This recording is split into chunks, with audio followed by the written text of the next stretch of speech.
Appreciated the song service this morning and the humble prayer, and I continue to stand in need of your prayers to hopefully bring something that the Lord will put on my mind to give to you that comes from Him. If there's any good from it, I hope you'll give Him all the honor and the glory, and however He sees fit to use me. And I know Brother Kenny desires the same interest your prayers to follow. I'll try not to try to talk too long to get out of Brother Kenny's way.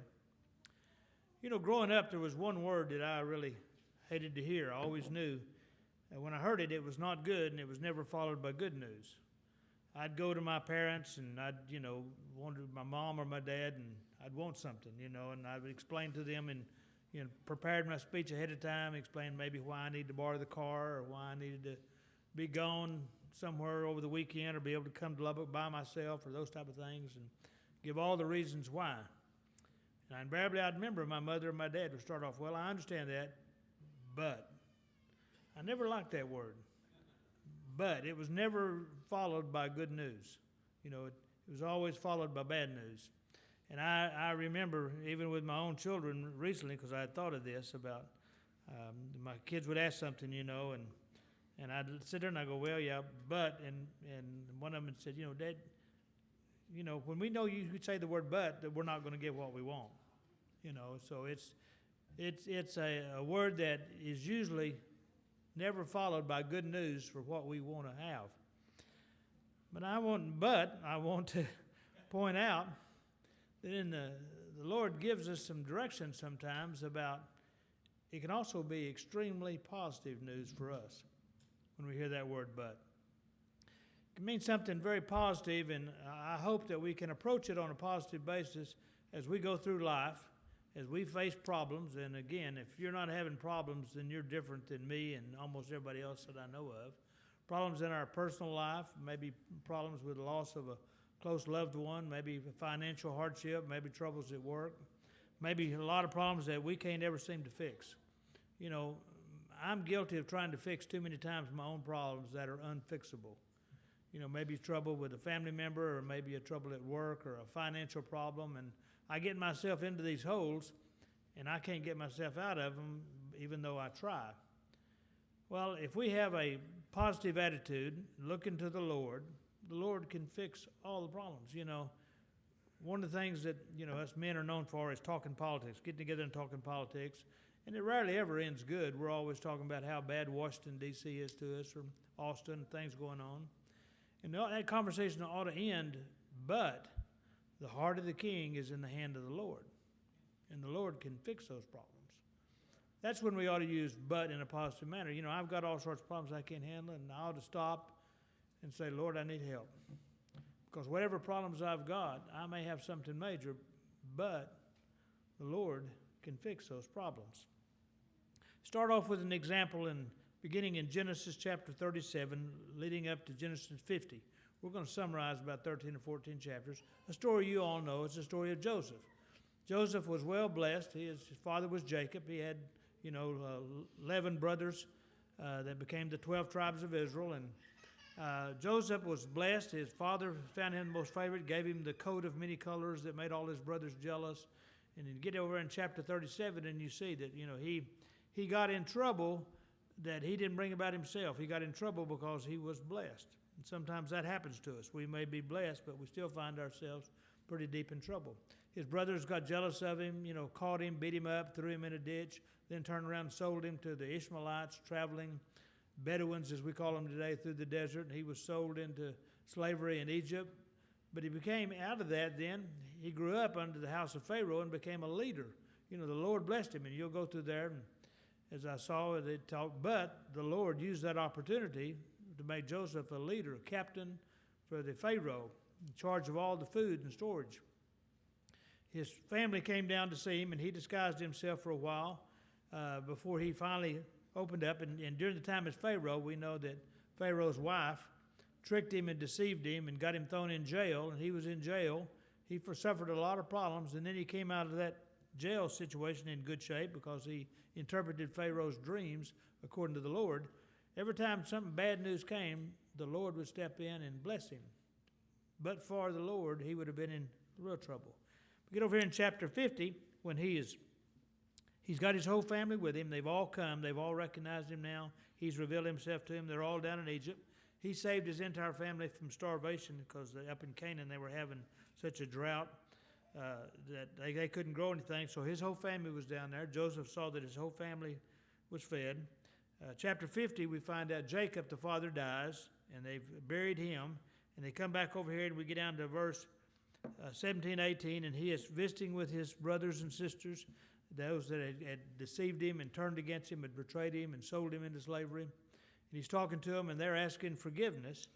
And he grants it to them, but then he says, verse 19, and Joseph said unto them, fear not, for I am in the place of God.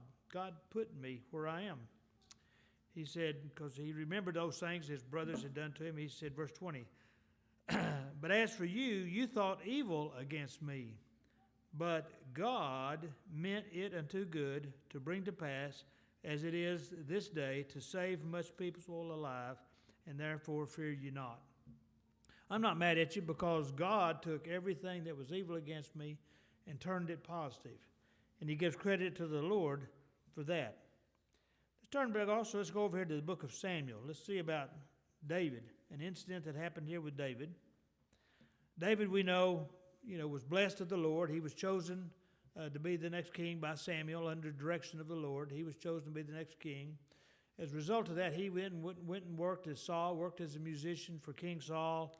And then David turned out to be a great soldier and a great battler against the Philistines. And he did well, and the people started recognizing him for his ability in warfare. It made King Saul jealous of him, and King Saul set out to kill him. Get over here in 1 Samuel chapter 23, David is actually being pursued by Saul. He's still fighting the enemies of Israel, the Philistines, but he's got his own king whom he worked for and was close to. He's chasing after him. And David is running out in the wilderness hiding. Over in verse 14 it said, and David abode in the wilderness in strongholds. He's hiding from King Saul and running and been on the run of a man that he loved and had loved him at one time. Again, David did bring these problems on himself, but he was besieged with problems.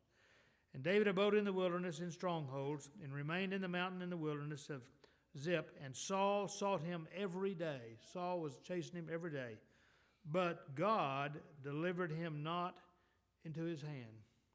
I went through and looked in this, and I found almost 50 references in the Bible when talked about something bad had happened, and it began with the phrase, but God turned it around.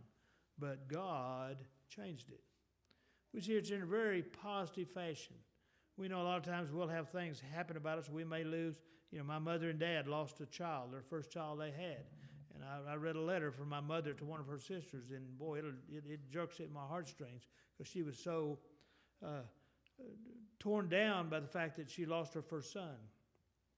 But she ended that saying, but I've got faith in God, and I found that very interesting. And then, of course, the Lord blessed my mother with 4 other children after that. When we get in these type of circumstances, that's when we don't need to lose our faith. That's when we need to increase our faith. Because whatever has happened to you, and most of the time it's out of our control completely, but for God, it's never out of God's control. Whatever problems you've got, we need to stop and look and say, God, I need help. And, he won't always wait till you ask. Sometimes he helps. He doesn't have to wait. He can help you without being asked. But if you ask God and have faith in God, we're taught throughout the Bible that people are facing now hopeless circumstances, and yet when they look to God, invariably, God gives them relief. Now, he may not take away an enemy of mine, but he give me peace.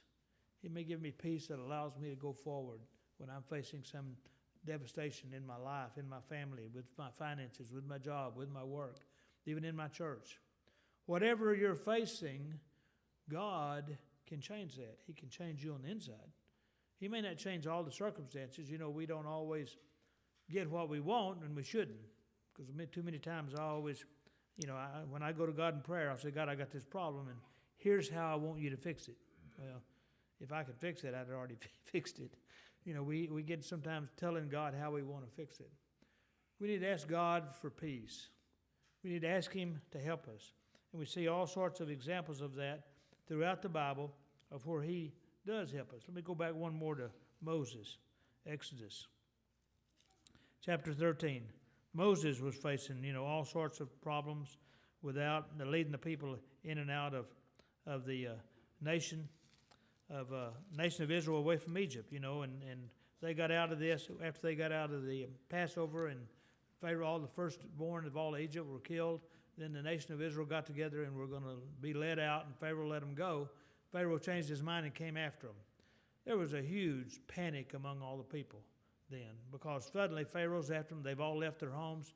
Probably 2 or 3 million people traveling together.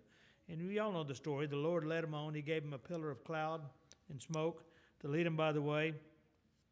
And Exodus 13, chapter 17, and it said, "And it came to pass, when Pharaoh had let the people go, that God led them not through the way of the land of the Philistines, although that was nearer. For God said, lest peradventure the people repent when they see war and they return to Egypt." He knew if they saw war, they'd turn back. Verse 18, "But God led the people about through the way of the wilderness of the Red Sea, and the children of Israel went up harnessed out of the land of Egypt." People were afraid, and they got out in a case where they had no control at all, out in the wilderness. Several million people, and Moses is leading them all. I can tell you, maybe many of the people were praying, but Moses was praying too. Whatever's facing us, and you look there's just example after example, and I won't go over too many of them in the interest of time. Every time it begins with a but God changed circumstances. I'm going to go over here in the New Testament. Let's talk about how this affects us. Now, there's a lot of examples in the Old Testament about how things were looking so dark and dreary, and then the next verse begins, "But God went through and made changes for the positive." When you see it associated like that, "but God" is always a good thing.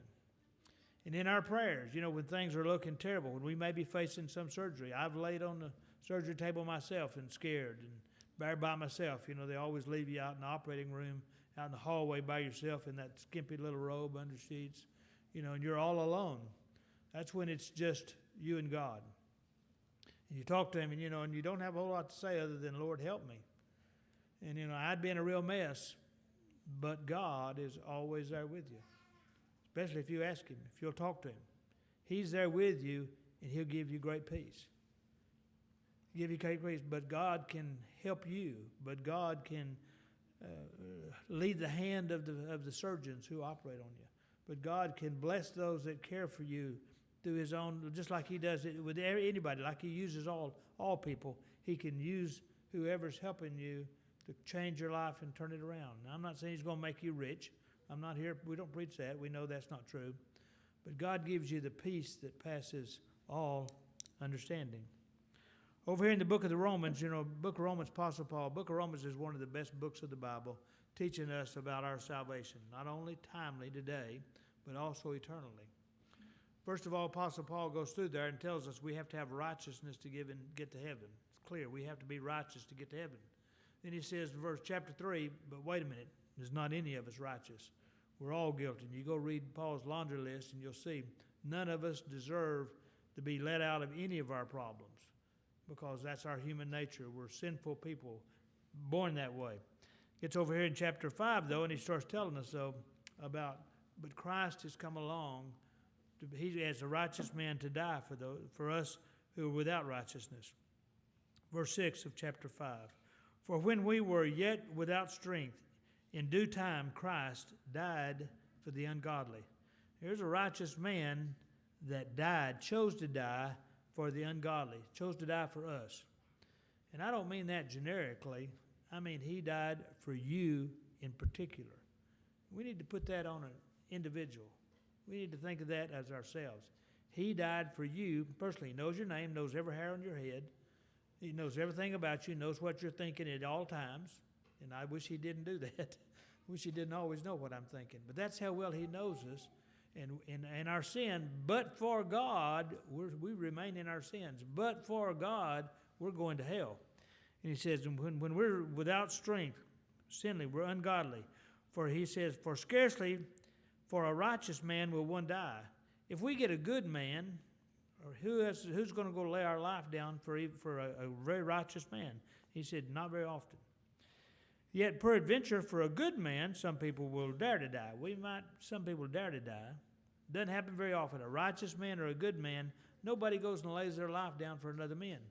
We see that happen occasionally. We see that happen in war. But Apostle Paul says that doesn't happen very often for righteous men and good men.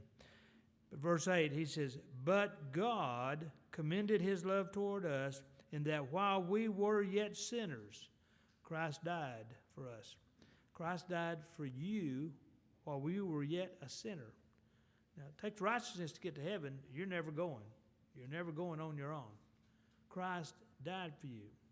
Nothing could be done about that. You can't do a thing to get yourself from hell, to save yourself from hell. But he says here, "But God commended his love toward us while we were yet sinners, Christ died. Much more then, being now justified by his blood, we shall be saved from wrath through him." He has made this personal for each one of you. There is no way you're going to get to heaven. You're going to hell. And there's nothing you can do about it. It's impossible for you to change. But God steps in and sacrifices his own son for you. And again, I'm talking to each one individual. I don't want this to be generic. I want you to take this personal. This is personal. He died for you. He knows you. He knows your name. He's got you wrapped up in the palm of his hand. He's got your name written in his hand, not written with washable ink like we do with our kids. It's engraved. Isaiah tells us he has engraved your name in the palm of his hand, and nobody can open that palm up. And you're a sinner. We're told how bad of sinners we are, and yet he's died for you personally. But God stepped in and saved us, each one of us, from our hell-bound nature.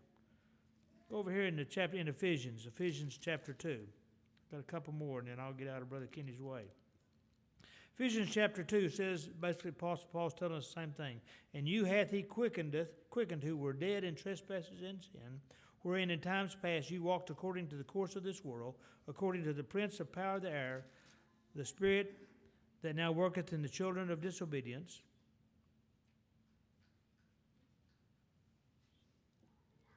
Lost my place here a minute. Okay, here I am. "Among them, among whom also we had our conversation in times past in the lust of our flesh." We're very lustful people, fulfilling the desires of the flesh and of the mind. Our minds are more occupied with the things of the world than they are the things of God.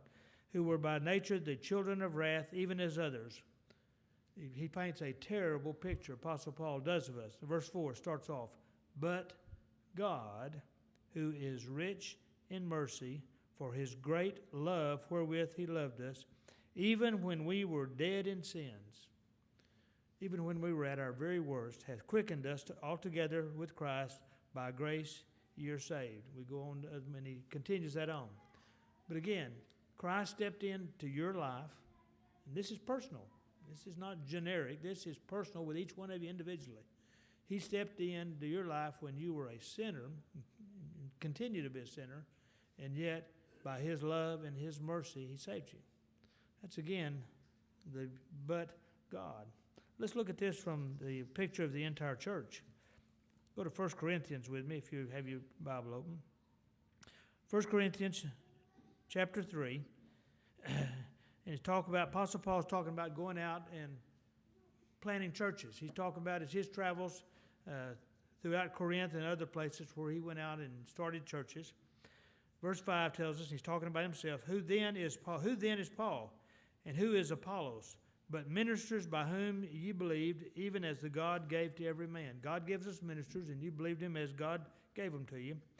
In verse 6, he said, I've gone out here and I've planted churches. Apollos watered, but God gave the increase. You know, Brother Kenny and I, this is a subject we talk about a lot. We see a lot of the churches declining attendance at churches, and we worry about it. What are we going to do about it? Well, we're to do the basic here. We're to plant. We're to try to come and preach the gospel. One of us may be a Paul, one of us may be Apollos. We're not anywhere like those two guys, but that's our roles.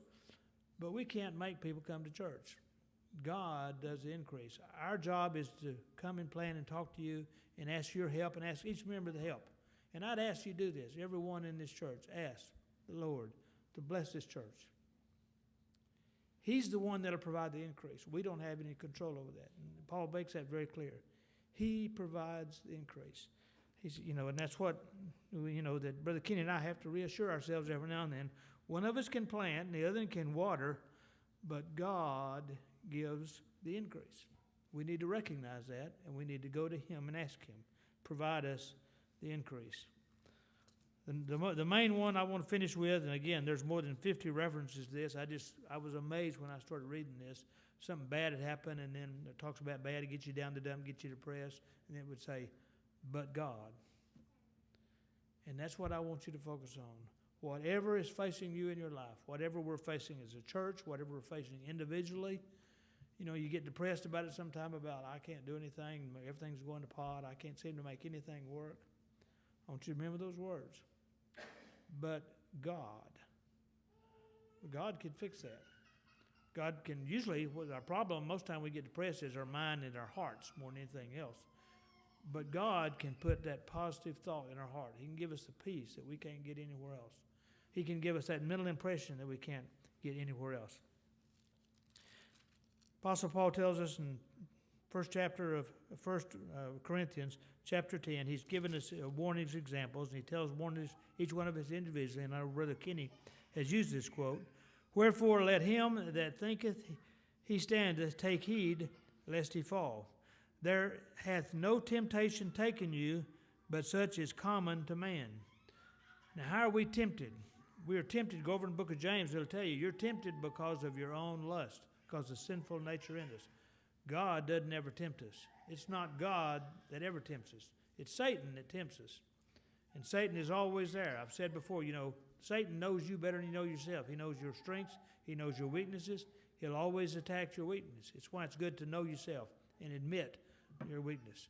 Admit, I like football better than I like church, because then that's when Satan's going to hit you. Admit that I like going camping better than I like church. Admit I like watching TV better than I do reading my Bible.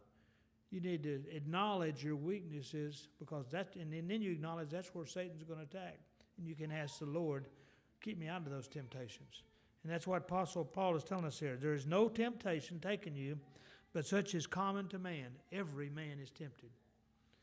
You're all going to be tempted every day. You're all going to be tempted away from the things that are the Lord's. There is no temptation taken you, but such as is common to man.